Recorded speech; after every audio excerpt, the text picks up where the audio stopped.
this is Will from nextlevelguitar.com. David is, where is David? That's what you're probably wondering right now. San Diego!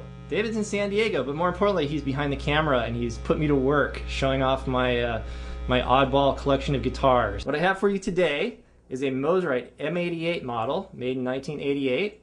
As you'll see, the body is shaped similar to a Mosrite Ventures model, which is the more popular Mosrite model, but it lacks the German carve of the body. This is just, I guess, what you call quarter rounded. And it also lacks the pick guard that you would normally find on a Ventures model. Everything's stock on this guitar, the way I bought it. You have the Mosrite knobs, which are very unique to Mosrite. The little M on them. You have the Moseley vibrato with the roller bridge.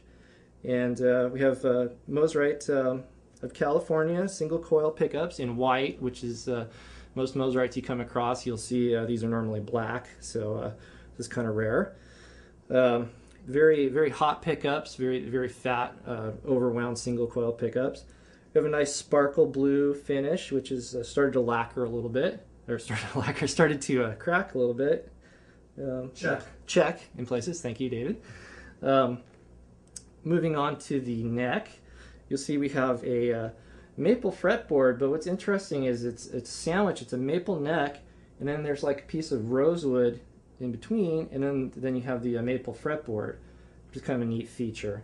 Also, you'll notice the position markers. Normally you'd have a single one down and then, you know, two here, but you'll notice the Mosrite has 2, 2, 2, 2, and 3. Also, the fretboard is lacquered, kind of like you'd probably find on like a maple neck Telecaster, which is kind of different.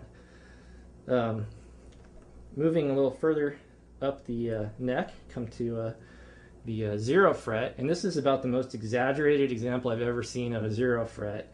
In fact, when I played with other people, it screwed them up, them trying to figure out what chords I was playing, because they thought that you know, there were extra frets going on here. But you have the nut here, and then the actual strings are resting on this first fret, so it gives you really low action, and it's not something you see too often, the kind of 0 fret. And you can see also the sandwich of the rosewood and the maple here. Moving down to the headstock, we have the split key tuners, which are Mosrites are known for having. You'll see the decal, 1988, showing the year it was made. And here's the money shot. We have the signature of Semie Moseley. He's the builder of Mosrite guitars, and these later guitars, I find them kind of special because I feel that they were more hand built by Semie. The early Ventures models are more desirable, but you know, they were factory built, and I can't imagine, you know, he had too many people working for him in his Jonas Ridge, North Carolina plant when he was building these guitars. Turning to the back of the headstock, we have it's signed again by Semie Moseley, and then it says Mosrite Forever in 1988. And all the guitars in this series, the M88 series, were signed by Semie Moseley. Now, I bought this guitar new. I think it was probably '89 that I bought it. There was a guy in Boston that actually took out an ad in Guitar Player magazine, and he had a number of these for sale, maybe 20 or something. I think this was supposed to be a run of 100 guitars, I'd been told, but I believe only maybe 60 were actually made. The highest serial numbers I've seen have been kind of mid-50s, so pretty limited guitar. Anyways, I was a starving college student at the time, and saw pictures of this guitar and really wanted it, and saved up all I could and ended up buying it. And you'd be probably disgusted to know that I think it was $650 plus shipping for the guitar back then, and now that I imagine it's worth a little bit more than that. Okay, I also have pamphlets or paperwork that came with the guitar. From 1988, we got a picture of Semie Moseley there himself holding a M88 model, and a young chap looks very happy to be playing his Mosrite M88. I imagine that's probably Semie's nephew or somebody. You can tell they didn't have a lot of money just by looking at the layout of this thing. It's kind of a little low budget, but very cool nonetheless. Inside, we have, in addition to the M88 model, which is the one that I'm showing you, they had a Ventures model at that time, and here's a picture of that. And then here's some of the detail shots of the M88 with the body and the headstock being signed on front and back. And it shows the Jonas Ridge, North Carolina address. And there's another picture. This picture is kind of neat because it shows a hardtail tailpiece that looks very similar to the Moseley vibrato, but it's sandcast, and it's actually a hardtail. And I'd be interested to know whatever happened to that particular guitar and how many they made with that tailpiece. I also have a color pamphlet showing a strange kind of cantaloupe colored M88, again with the white pickups and the maple fretboard, and a very happy Semie Moseley showing off his awesome Mosrites there. Go ahead.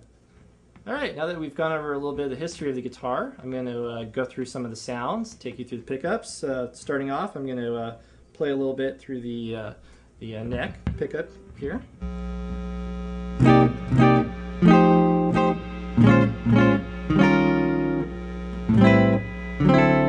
Very nice, round, fat, jazzy kind of sound.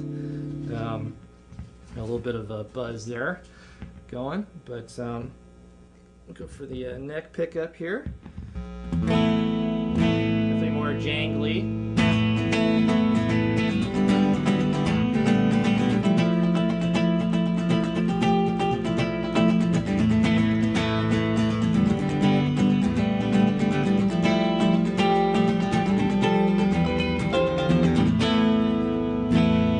We'll check out the lead pickup.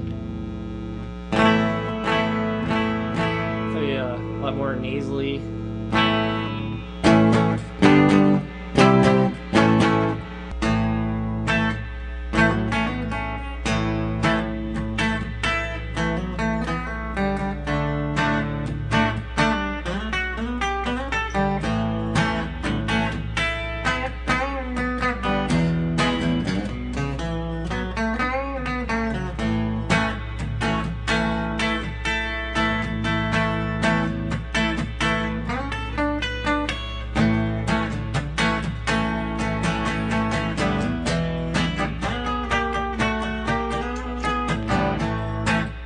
Well, thanks a lot for joining me and letting me show off my Mosrite here. Thanks to David, and be sure to check out nextlevelguitar.com, and be sure to watch our YouTube site. And we're going to have a lot more of vintage guitar, vintage amp, vintage effect reviews coming your way. And thanks for joining us.